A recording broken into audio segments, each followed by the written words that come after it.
What's going on, everyone? Welcome back to Grow Your Impact, Income, and Influence. Today, I have an episode all about impact. I'm joined by Jenn. Jenn is the host of Shit You Don't Want to Talk About or Shit You Should Talk About.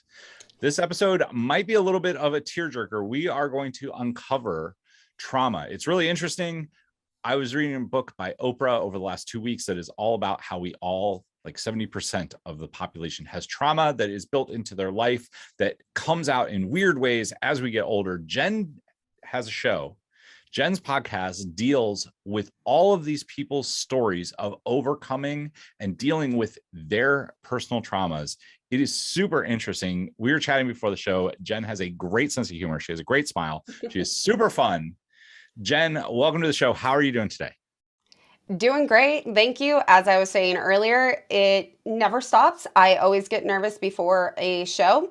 Even when people come on my podcast, I'm all like, okay, we got this. We got this. It'll be fine. Once we're in the flow, it's great. Well, we are going to get right into the flow. So right now you have the podcast that you're giving people a platform to talk about things in their life, things that would sometimes get swept under the rug, put behind a curtain. But where did this all start for you? Like, where did you get passionate about this? What is your life's journey? Let's pull back the curtain. Uh, yeah, it is in a quick recap. I've actually been going through therapy right now called EMDR, and I always get what it means wrong. Eye movement, desensitization, repetition, Yeah, you something got it. along those lines. Okay, good, You're good. because I've messed it up so many times on my own show. And the reason I bring that up is it's really helped me with some of the beginning items and then also talking to like my own little like inner child. I mentioned those. I'm not going to go too much on the deep end because a lot of people think that's like super woo woo and don't want to distract from, making an impact. Yet that really helped in the fact that my first memories are being locked in my room, solitary confinement for like days on end, like the majority of the age of like 2 to like 6-ish. When I'm home with my parents, that's where I hung out, was in my room. I'm an only child, so I have a very active imagination, luckily. I had a porta potty in there. At some points, I wasn't allowed to have anything in there except a sleeping bag. I remember one time, the first night I got a sleeping bag. The second night I got to choose between my pillow and my teddy bear. And y'all, I still have my teddy bear. His name is Baby. He does not have his bow tie anymore, and he's not white anymore. I'm 33 and I still have that teddy bear. I'm going to have it for the rest of my life. And a lot of it with therapy, and the reason I mention this is I recently decided to kind of rewrite all of the things that happened to me with the reason why. So instead of telling myself, hey, this happened to me, the person that did them, hey, you were locked in your room for so long because I wanted you to learn the lesson of what it felt like to be alone. So you always include others. And if I continue on, after that I moved from Phoenix to Idaho and I was sexually abused for 2 years from family members. It was you were taught or we taught you that so that way you would learn how to you could get through it and evolve. I actually didn't develop my left breast. And so my nickname until I was like 17 and had surgery done was Loppy. And I think I always told myself, started telling myself that taught me that the reason my body didn't develop that is so that way I could understand, you know, what it would be like in dealing with having to have a hysterectomy and dealing with the other side of things and going, hey, others don't have homes, so maybe you want to adopt in the future. And then, through physical abuse and emotional abuse, hey, we're going to teach you what it's like to be put down so you can bring others up.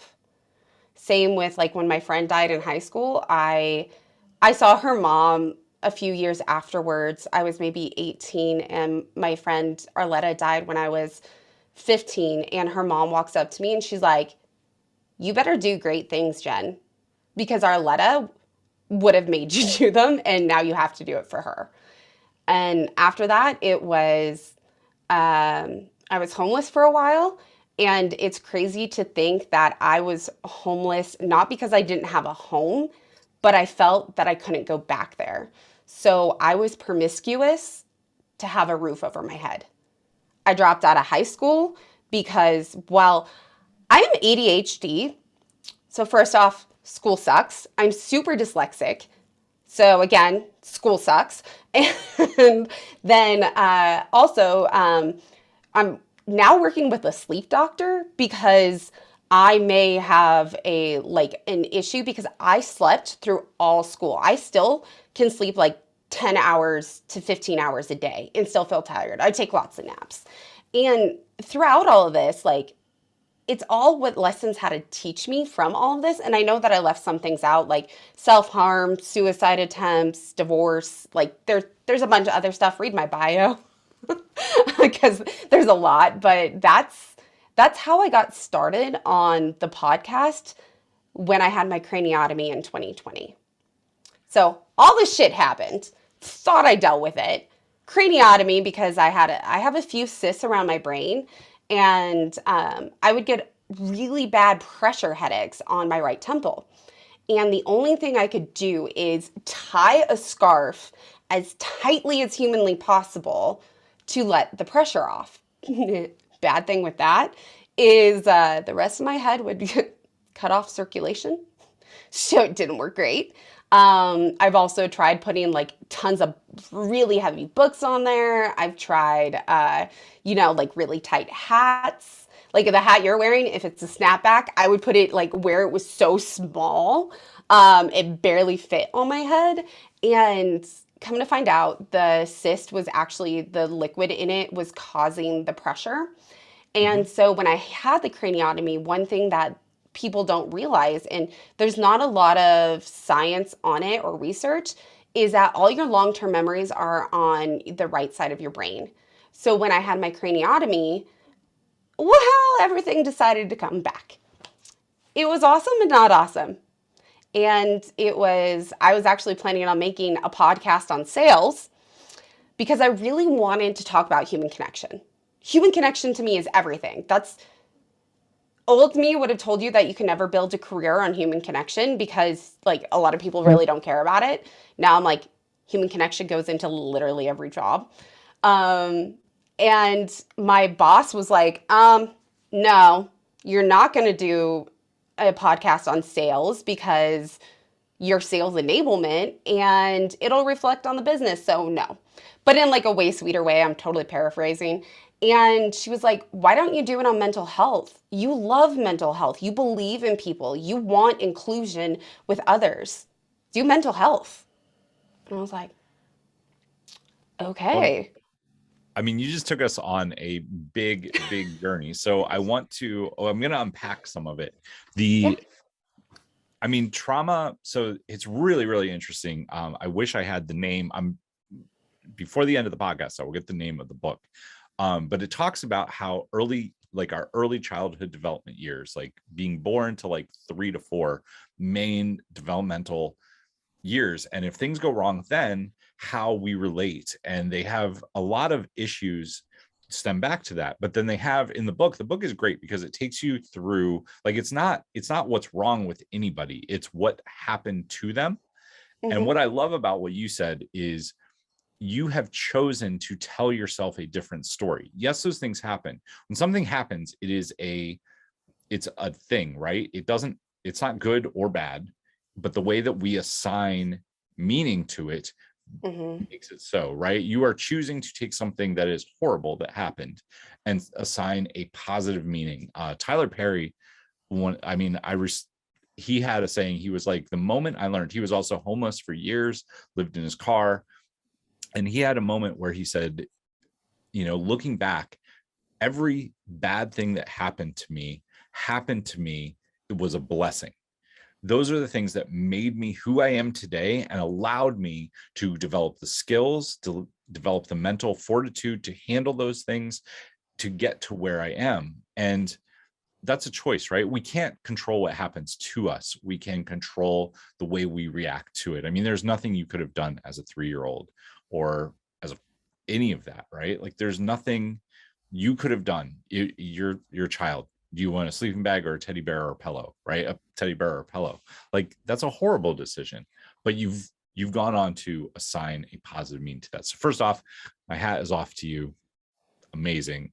Secondly, I think it has kind of formed who you are. Like you're in sales, but you learned that it really is all about human connection. And if you would have been brought up a different way, who knows if you would believe that. So I'm laughing because for anyone in sales, like sales specifically, I have always been top sales person, like within the top 10. And every single month with monthly quotas, I would go halfway through the month and I would have a crying breakdown with my manager of, I'm not going to make it. I'm the worst. I can't believe I'm never going to do it. And then I'd say, fuck it. And I would connect with people because I just like customers. I have this insane curiosity. I just want to know everything about everyone. And it's crazy when you actually care and ask questions. A lot of times people sell themselves because they're like, oh, hey, that actually would really work in my life because I just told you about my life. And it's just mind-blowing to me that even for so long in sales that I still struggled with that until I could go, all I want is human connection, not to sell. Well, that's so if you're listening to this and you sell anything without knowing it, Jen, like you hit on the biggest thing. I mean, I teach speaking from stage. The biggest thing that drives that isn't what you teach from stage. It is how you connect with the audience. Do people know, like, and trust you? Do they enjoy what you're saying? Do you tell bad jokes? By the way, I'm going to tell you a joke. What's brown and sticky? I don't know what. A stick. Isn't that like, that's the okay. Told me that and I was like, that's horrible. But we're gonna try this. See if I get this joke right, because my grandmother-in-law, I guess is the best way to say her, she always asks me if I know jokes and I don't, but I memorized one of hers. Okay, let's hear it. So what's the difference between a regular toad and a horny toad? What? A regular toad says ribbit, ribbit. A horny toad says rubbit, rubbit. That's, I mean, hey. And it's from your grandmother. My grandmother-in-law. Grandmother-in-law. Okay. Yeah. That is pretty.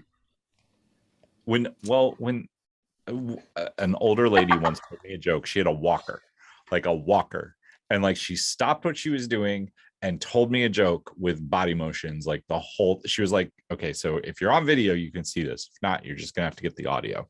But Walker stops. She's like, this little fish is swimming along and hits a wall.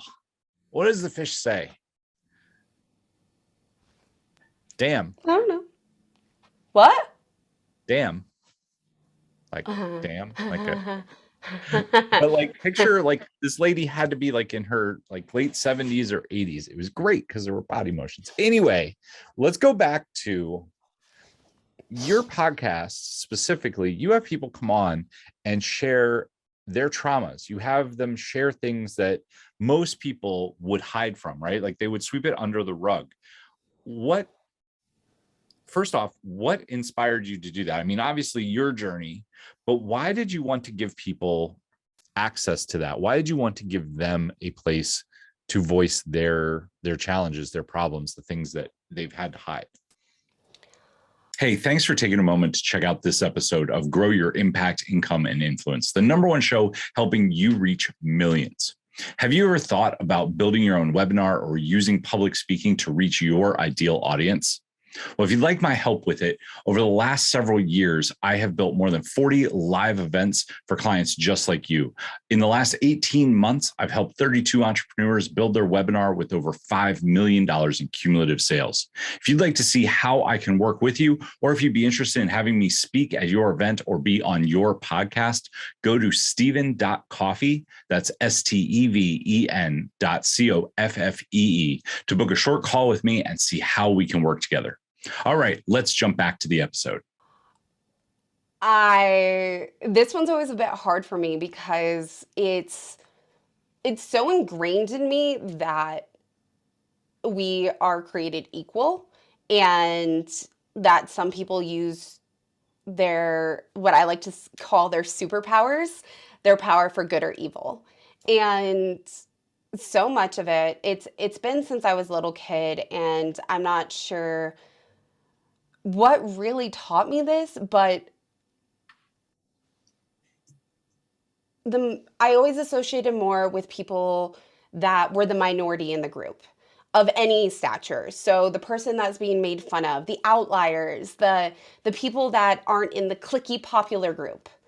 And I always associated with them because they're so much more interesting. They're not all sheeple trying to wear the lowest pants possible that may show, pubes. And I always saw so much insight and possibility, and they're just so cool. Now, why they're outcasts is because the popular people are kind of douchey. There are popular people out there that aren't douchey. I do want to call you out. Thank you for not being douchey, but a lot of them are. And I started seeing how artistic people would be made fun of, or people that are musicians would be made fun of, band geeks, and I couldn't understand it. Also, I was being made fun of all the time, being called loppy, which wasn't awesome. And then it came to 8th grade, and I had the choice between, I think, home ec. Is that what it's called? Where you have to cook? I'm a terrible cook, y'all. I can't cook. And it was between that and shop. So I took shop, and I'm what I thought was the only girl in shop, and all the guys are making fun of me. Nobody wants to be my partner. And this person walks up, Arletta, and she's like, she is a big person. She looks like a linebacker. Like, she is big. I think linebackers are the big ones. I'm working on getting my football terms. And she's just like, everyone shut up and, hey, you'll be my partner. And that was Arletta. And she was the one that passed away a few years later. And she was so kind to me. And she was one of my best friends that we would go fishing, and she would fish with my parent, and I would go swimming and make them both mad. And it was her kindness that really solidified that if I don't have something that others need, or like if I have the platform for others, then I need to be able to use that privilege. And also, like, I really can't comprehend, like, why we're so divided, like with race or the LGBTQ plus community, or why we don't talk about men's mental health, or why we're not supporting indigenous cultures. Like, it just logically does not make sense to me. And the hardest thing, and this is something in sales too, is we need to be able to take people's current mindset of shit you don't want to talk about and move it to shit you to talk about. Because if you take people that a lot of why people think a certain way is their nurture, their upbringing, and it's not ingrained in who we are. So we have to take people with where they're at, which means we got to talk about things that are like, put us all on a level playing field of we're all human. And then let's talk about this shit, because you're not the only person that's gone through it. I know I'm not the only person that's gone through solitary confinement, or being made fun of, or being an asthmatic, or dyslexic, or ADHD, or been raped. Like, this shit happens, and it's so shamed on. I know that one of my friends had a miscarriage, and I had no idea how to relate to her. And she didn't find out for a while that a lot of her friends already had miscarriages because it wasn't something talked about. Right. Well, I Men mean, have the highest. Oh, go ahead. it's, I think what you're hitting on, there are two pieces there. The first one is anything that makes us uncomfortable, we tend to not want to deal with, right? Because we are, what's our default setting in life? Move towards pleasure and away from pain, always. Like that is a defining role that we're born with. Like almost everyone at birth moves towards pleasure and away from pain. Mhm. Now we can tie different meanings to things, and like people who cut because it actually makes them feel good. It releases dopamine and it makes them feel a special way, right? Lots Like, of scars, 52 but it's exact. there. There you go. But that's most people would say that's moving towards pain. Really, the reason you're doing it is because the pleasure that you get from it is more than the pain caused. All I'm trying to point out is the reason that I think a lot of people move away is because it's uncomfortable. But what really builds connection between us is getting outside of our comfort zone. It's the same thing in everything in life. The more you get out of your comfort zone, the richer your life will be, both experience wise and money wise. Because the Mhm. more you connect with people, like you're talking about sales, and the best way to make sales is to actually connect with somebody and make it about what's in it for them. Right. And that's the same thing that you're doing with the people that come onto your show. What's in it for you? How can we help get your story out so that you feel like a great person, right? Like so that you feel like you're not marginalized. Nobody likes being marginalized. Go ahead. So the audience doesn't feel marginalized. They're absolutely. Well, they're coming on. Go ahead. I was just going to say, as a guest, yes, so that their story is heard, because talking about your story is very, very therapeutic. And it does, the more you tell it, the more, at least it's not as painful the more you tell it. And it's mostly for the audience though, because for for each of us to feel a little less alone, because during so many of the times, and as you mentioned, like with cutting, I took everybody else's pain on myself. So cutting was like my way of punishing myself. And yet there's so many times I wish I knew someone that went through that, to be like, hey, there's other ways to release your pain in exercise, for example. I'm just throwing something out. And so many of us don't realize that other people are in the same situation, because our brains do play tricks on us telling us we're alone. Well, that's the biggest thing, right? Like we are all, nobody wants to be alone. Even people who are introverts, even people that maybe get their energy by being alone. Nobody wants to feel like they're alone. Nobody wants to feel misunderstood. We all want to feel understood. We all want to feel loved. We all want to feel cared about. Pay attention to how you feel when I just said those things, because there are some people who probably have some walls around that. But the more you heal, and healing comes through telling your story and getting your message out there. So your podcast is amazing because it does that. Where can people learn more about the podcast? Where can they find you at? Yeah, so the podcast on all platforms is Shit You Don't Want to Talk About, with the I and shit being an exclamation point. And the reason social media is shit, the number two, talk about, is because we need to change these conversations. Awesome. I mean, we definitely do. And Jen, I love that you are bringing this to the forefront. So I want to talk about some of your favorite episodes. Like I know you said you're putting out 2 episodes a week, so there are a lot of episodes. But what are 1 or 2 stories that stick out to you of people that you were just like, holy shit, where did that come from? And I'm so glad that I'm having this conversation. Like, what are 1 or 2 that are really memorable? I would say that there is a musician that I found on Instagram, because I follow the hashtag men's mental health. And his name is Alonzo. This episode is actually going to be coming out, I think, the second week of January, or third week, so should be out soon, or after this episode airs. And we talk about what buckets people put us in. Because before I interviewed Alonzo, and I was so excited that Alonzo agreed to be on the podcast because I was like, hey, you're cool.